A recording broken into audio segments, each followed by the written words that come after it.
نماز ادا کر کے وہ بنا دعا مانگے اٹھ آئی تھی۔ وہ کبھی دعا نہیں مانگتی تھی، بس نماز پڑھ کے اٹھ جاتی تھی۔ دھیرے دھیرے دن چڑھنے لگا۔ وہ کئی بار فضا بیگم کے کمرے میں دیکھ آئی تھی، پر وہ ابھی تک نہیں لوٹی تھی۔ حورین اب پریشان ہو رہی تھی۔ فضا بیگم کبھی بھی کہیں پر رات نہیں رکتی تھی اور وہ حورین کا فون بھی نہیں اٹھا رہی تھی۔ وہ ستارہ بائی کے کمرے میں جا بیٹھی تھی۔ اس کوٹھے پر وہ صرف ستارہ بائی سے ہی بات کرتی تھی۔ دن کے 2 بج رہے تھے۔ اب حورین باقاعدہ رونے لگی تھی۔ ستارہ اسے تسلی دینے کے سوا کچھ نہیں کر سکتی تھی، کیونکہ فضا بیگم سے اس کا بھی کل شام سے کوئی رابطہ نہیں ہوا تھا۔ تبھی ریشم بائی نے بوکھلائے ہوئے انداز میں کمرے کا دروازہ کھولا تھا۔ اس نے جہاں جلدی باہر آؤ، غضب ہو گیا ہے۔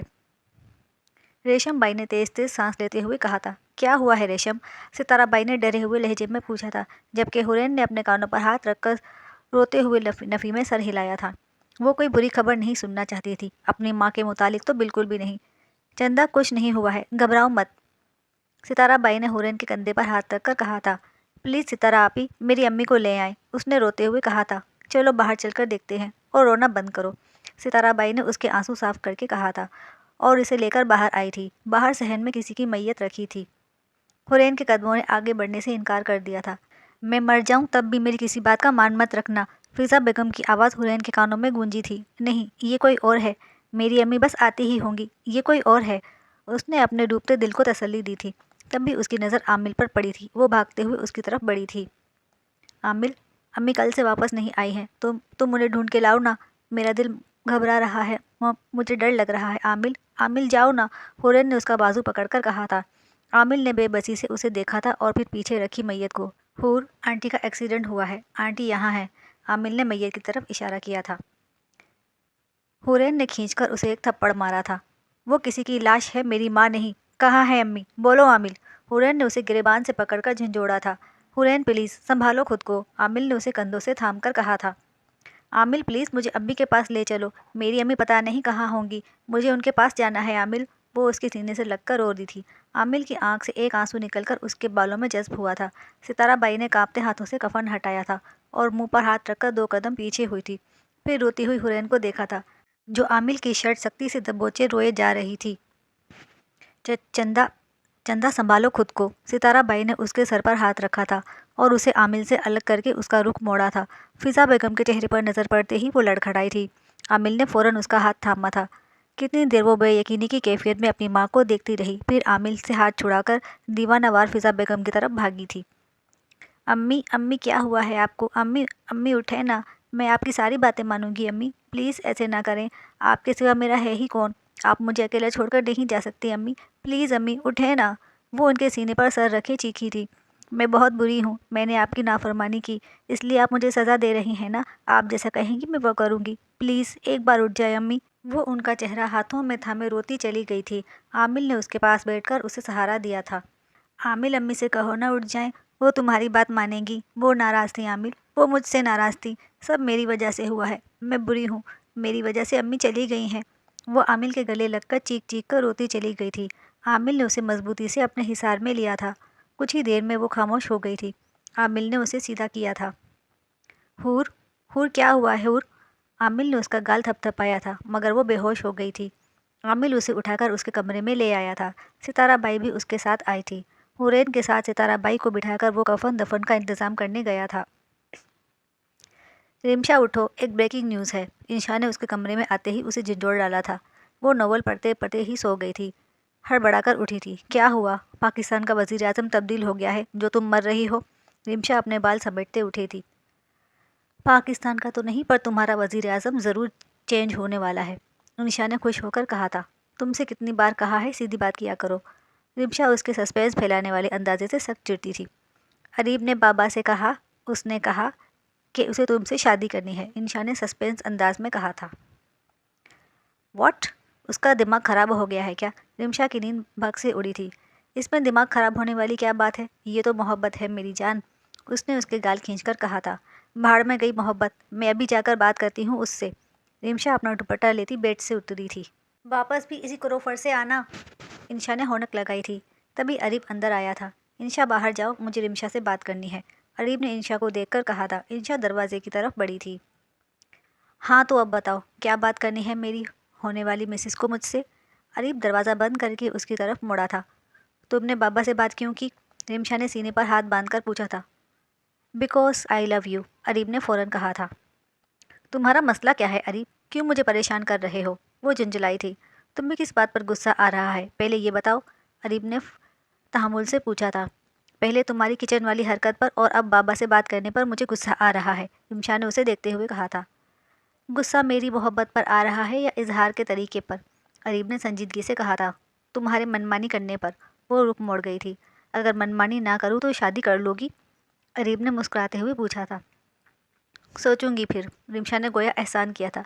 تمہیں پتا ہے تم خفا ہوتی ہو تو اور زیادہ پیار آتا ہے تم پر، اریب نے اسے اپنی طرف موڑا تھا۔ تم اتنے چپکو کیوں ہو؟ رمشا نے 2 قدم پیچھے ہو کر کہا تھا۔ تمہاری محبت نے ایسا کر دیا ہے، اریب نے اسے سر سے پاؤں تک دیکھتے کہا تھا۔ ٹھیک ہے، اب میرا ایکس رے کرنا بند کرو اور جاؤ یہاں سے، رمشا نے آئی برو اچکا کر کہا تھا۔ صرف میں نہیں، ہم دونوں بلکہ ہم چاروں جا رہے ہیں آئس کریم کھانے، جلدی سے ریڈی ہو کر آ جاؤ، اریب نے اس کے گال کھینچ کر کہا اور مسکراتے ہوئے باہر نکل گیا تھا۔ رمشا بھی مسکرا دی تھی۔ فضا بیگم کی وفات کو 1 ہفتہ ہو گیا تھا۔ حورین بس اپنے کمرے کی ہو کر رہ گئی تھی، کبھی رونے چیخنے لگتی تو کبھی گھنٹوں خاموش رہتی۔ ستارہ بائی اور عامل نے بمشکل اسے سنبھالا تھا۔ عامل زیادہ تر وقت اس کے ساتھ ہی گزارتا تھا، آفس بھی بہت کم جاتا تھا۔ آج ایک بہت امپورٹنٹ میٹنگ تھی، ریحان نے اسے خاص طور پر کہا تھا کہ میٹنگ میں موجود رہے، اس لیے آج وہ حورین سے ملنے نہیں جا پایا تھا، پورا دن آفس میں ہی تھا۔ میٹنگ رات کے 8 بجے تھی۔ عامل میٹنگ میں مصروف تھا، تبھی اس کے موبائل پر کال آئی تھی۔ موبائل سائلنٹ پر لگا تھا۔ ریحان نے ایک نظر نمبر دیکھا اور پھر عامل کی پریزنٹیشن کی طرف متوجہ ہو گیا تھا۔ کال بار بار آنے لگی تھی، نمبر عامل کے موبائل میں سیو نہیں تھا۔ ریحان نے پھر سے موبائل دیکھا اور عامل کی طرف بڑھایا تھا۔ دیکھو کس کی کال ہے، بار بار آ رہی ہے، شاید کوئی ضروری بات ہو، ریحان نے اسے موبائل پکڑاتے ہوئے کہا تھا۔ رہنے دے بابا، میٹنگ ختم ہونے کے بعد کال بیک کر لوں گا، عامل نے موبائل ٹیبل پر رکھتے ہوئے کہا تھا۔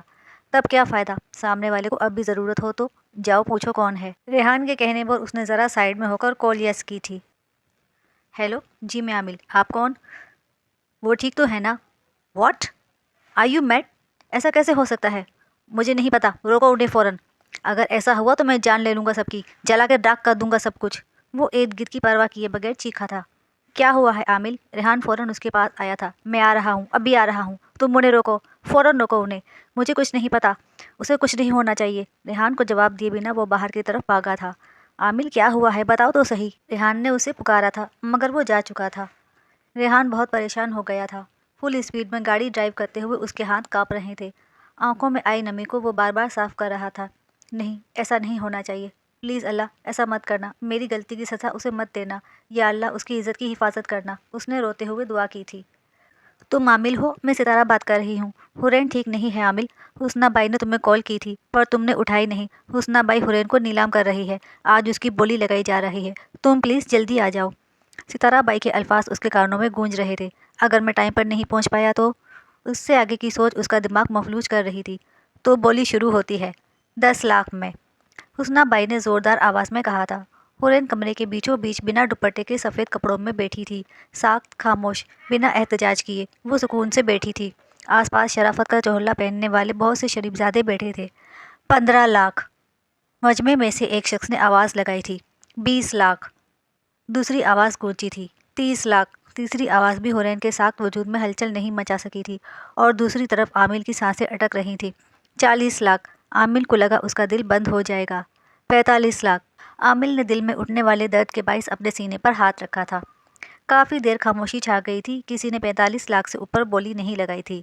45 لاکھ 1، 45 لاکھ 2، 45 لاکھ 1 کروڑ، حسنہ بائی کی بات کاٹ کر اس نے تیزی سے کہا تھا۔ حورین کو چھوڑ کر باقی سب نے دروازے کی طرف دیکھا تھا، وہ دروازے سے ٹیک لگائے لمبے لمبے سانس لے رہا تھا۔ 1 کروڑ 1، 1 کروڑ 2، 1 کروڑ 3، عامل نے اونچی آواز میں کہا تھا۔ وہاں موجود سب کو وہ پاگل لگا تھا جو ایک لڑکی کا 1 کروڑ دے رہا تھا، مگر یہ تو بس عامل ہی جانتا تھا کہ وہ 1 کروڑ تو کیا اپنی جان بھی دے سکتا تھا حورین کے لیے۔ حسنہ بائی کے اشارے پر سب باہر چلے گئے تھے۔ عامل نے 1 کروڑ کا چیک اس کے ہاتھ پر رکھا تو وہ بھی باہر نکل گئی تھی۔ ایک وہی تھی جو اب تک بے جان گڑیا کی طرح بیٹھی تھی۔ عامل گرنے کے انداز میں نیچے بیٹھا تھا اور سجدے میں گر کر روتا چلا گیا تھا۔ حورین نے نظر اٹھا کر اسے دیکھا تھا جو بری طرح رو رہا تھا، جس نے اس کی عزت بچائی تھی، اس رب کو سجدہ کرنا ضروری تھا، جگہ چاہے جو بھی ہو۔ کافی دیر بعد وہ خود کو سنبھالتے ہوئے اٹھا تھا۔ اپنا کوٹ اتار کے اس نے حرین کو پہنایا اور اس کا ہاتھ پکڑ کر دروازے کی طرف بڑھا تھا۔ ستارہ بائی نم آنکھوں سے انہیں دیکھ رہی تھی۔ تمہارا احسان میں کبھی نہیں چکا پاؤں گا ستارہ، تم اگر نہ بتاتی تو قیامت آ جاتی۔ تھینک یو سو مچ، عامل نے اپنا چہرہ صاف کرتے ہوئے کہا تھا۔ حرین کا خیال رکھنا اور یہاں کبھی واپس مت آنا، ستارہ نے اسے عامل کو دیکھ کر کہا اور حرین کو گلے لگایا تھا۔ پھر وہ اس کا ہاتھ پکڑے وہاں سے نکل گیا تھا۔ پتہ نہیں کہاں ہے یہ لڑکا، فون بھی نہیں اٹھا رہا، ریحان نے پریشان ہوتے ہوئے کہا تھا۔ آپ کو اسے روکنا چاہیے تھا ریحان، میرا دل گھبرا رہا ہے، اقرا نے بیگی آواز میں کہا تھا۔ میں نے اسے روکا تھا اقرا، پر وہ جلد بازی میں نکل گیا، کسی کو دھمکی دے رہا تھا جان سے مرنے کی، پتہ نہیں ہوا کیا ہے، وہ ایسا کرتا تو نہیں ہے، ریحان نے اسے پھر سے کال کرتے ہوئے کہا تھا، پر اس بار بھی عامل نے کال نہیں اٹھائی تھی۔ آپ پریشان نہ ہو بھائی، عامل کوئی چھوٹا بچہ نہیں ہے، آ جائے گا واپس، افنان نے ریحان کو تسلی دی تھی، پر اندر سے وہ خود بھی بہت پریشان تھا۔ عامل بھائی کے سارے دوستوں سے پوچھا میں نے، پر وہ کہیں نہیں ہے، اسد نے اندر آتے ہوئے کہا تھا۔ دیپ اور اسد عامل کے دوستوں کی طرف گئے تھے۔ یا اللہ میرا بچہ ٹھیک ہو، اسے اپنی امان میں رکھنا، اقرا بیگم رونے لگی تھیں۔ اسد اور اریم نے نم آنکھوں سے اپنی ماں کو دیکھا تھا۔ ریمشا اور انشا اقرا بیگم کو سنبھال رہی تھی، تبھی دروازہ کھلنے کی آواز پر ان سب نے دروازے کی طرف دیکھا تھا۔ عامل حرین کو تقریباً گھسیٹتے ہوئے اپنے کمرے کی طرف بڑھا تھا۔ عامل کہاں تھے تم، اور یہ کون ہے؟ ریحان کی بات انسنی کر کے وہ اپنے کمرے میں گیا تھا۔ حرین کو بیڈ پر دھکیل کر وہ باہر آیا تھا اور دروازہ لاک کیا تھا۔ عامل کون ہے وہ لڑکی؟ ریحان نے اسے اپنی طرف گھمایا تھا۔ عامل نے نم آنکھوں سے انہیں دیکھا تھا اور نیچے بیٹھا تھا۔ عامل میری جان، کیا ہوا ہے؟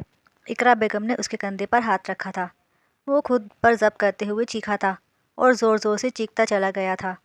اسے اس طرح سے روتا دیکھ کر ریحان نے اسے گلے لگایا تھا۔ آئی ایم سوری بابا، آئی ایم سوری، سب میری وجہ سے ہوا ہے، میں برا ہوں بابا، میں بہت برا ہوں، اس نے روتے ہوئے کہا تھا۔